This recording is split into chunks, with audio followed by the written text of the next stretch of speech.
What's up, everybody? This is Nick. Welcome back to another video. Unfortunately, lost the sound on this race, so this one's primarily just going to be me doing a voiceover. This was my third or fourth race at Daytona of the day in the Legacy trucks. Qualified second with this one. Watched some DJE videos on how to qualify at super speedways, and it really helped. Got second in qualifying in this one. Had a pole earlier. Ironically, this one was actually my better qualifying time. I think it was a 50.904. And the guy that qualified first, I think, did a 50.89. So we are up there. I'm still technically just in Class D. So the strength of field in this race was about 1,300. And so here we are, about a lap in second, just kind of trailing the car in front. I was so confused the first time that I did Daytona with the trucks in iRacing because I didn't realize that it was the 2008 layout, which if you're familiar with Daytona, you're probably like, what do you mean? It looks the exact same. It's bumpy as hell. I don't know if I just had my force feedback wrong or what, but you can see going through the turns here, like, it's a fight to stay straight. And yes, my steering ratio was 16-1, so we are doing everything that we can to hold on here. You start to see a bunch of the voice chats pop up. There was a pretty decent crash not too far into the race, which I will show once we finish the race here. It was just a really good battle for first. The crash did spread out the field a little bit, so, you know, just by making sure we're staying in the draft with these guys here, we were able to pull away. You can see we have a good few second gap to those guys in behind.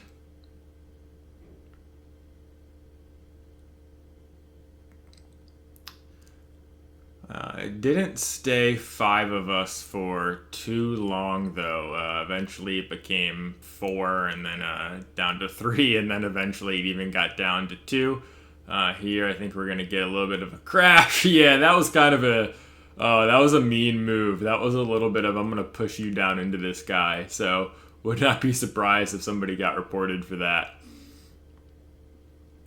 I know that all the advice is to stay low on super speedways because you have, you know, the whole infield to get out of the way of crashes.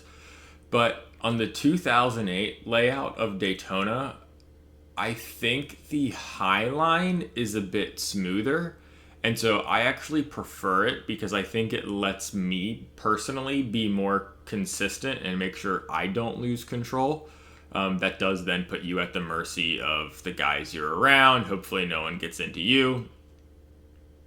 I'm trying to find the right camera here just to be able to get a good view of all of us going around the track. I eventually find the TV1, and we're going to stick with this for a good bit.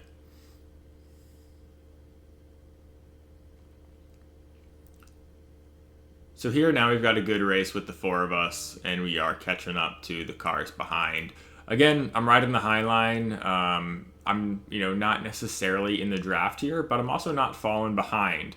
I'm able to pick up a little bit of side draft on the bank turns, so I just kind of stick with this.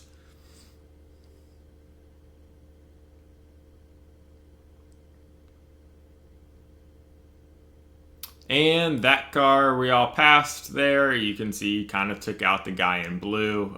He had to slow up a lot and kind of lost the 3 of us leaders. And then from here on out, it's pretty much just us. Again, I'm going to stick with the high line. I was trying to see if the Yokohama truck behind me would stick with me. He stuck with the bottom. This part coming up gets a little bit tricky because we start to pass some more of the cars getting lapped and kind of navigating how we're going to do that. At this point, we're about halfway through the race.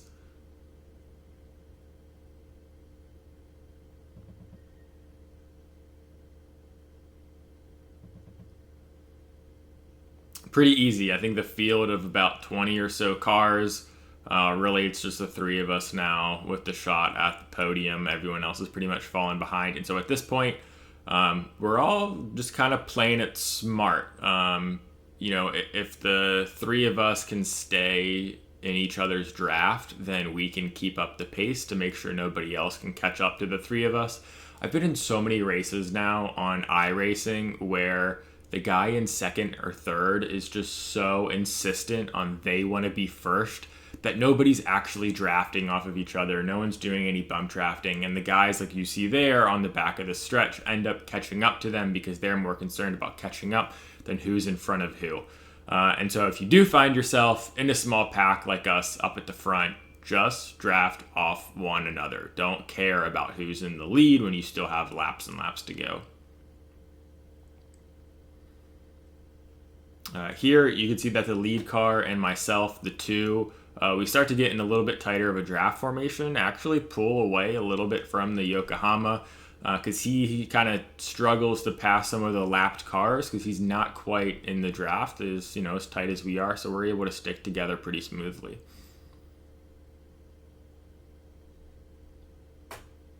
One of the things that I did that helped me the most on super speedways is getting my steering ratio to 16:1, or I think in the next gen car it's like the pinion. You want that as low as possible. And the reason is the steering ratio, the higher the first number, so 16, the more you move your steering wheel, it's I guess the less movement that it actually makes. So if you're down at 10:1, every little movement is going to cause more movement from your car compared to a 16:1.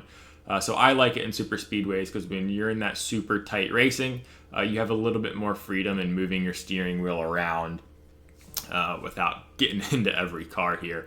And you can see it worked out. I'm comfortably in second here. The guy in first and I were not having any kind of crazy ups and downs on the track.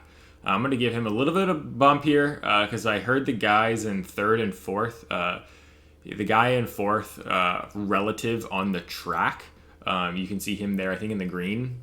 He was not actually fourth. I think he was lapped, but he knew the guy in third, and he was like, hey, I'll give you a bump draft here. Maybe we can catch up. So as soon as I heard that, I gave the guy in first a bit of a bump, coming down that back stretch to make sure that we could stay well in front. Thankfully, those two lapped cars you can see there really helped us create some separation as we got into the final laps.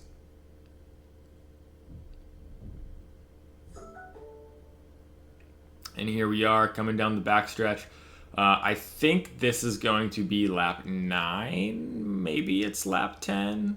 But you can see the cars in third and fourth really ended up getting separated, going through some of the more lapped cars. So we were comfortably ahead at this point.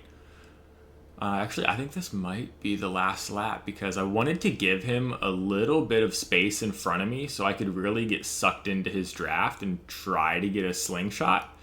So here you can see him trying to go high, get some extra speed up on top of the bank, and I just got second. I think it was by 0.3 of a second. So we're going to pause here. I'm doing a bunch of jumping around trying to find this crash. All right, here we go. We think we found it. The crash was actually on the end of the first lap. Here you can just see the guys on the infield there. The Yokohama truck, that was the guy that was consistently up with us, so he made it through all of us. All right, here we go. So all that chatter that was kind of in the beginning of the race was about this 14 car right here. I backed it up a little bit. You can see that the 14 ends up hitting the wall. It just comes right down into the 00. Basically like impossible for the 00 guy to get out of the way. He was even doing the right thing, being down on the infield. That's one of the unfortunate things about iRacing. Sometimes you just get hit right in the beginning, can't do anything about it, and there goes your race. Thanks for watching. That was a super fun podium.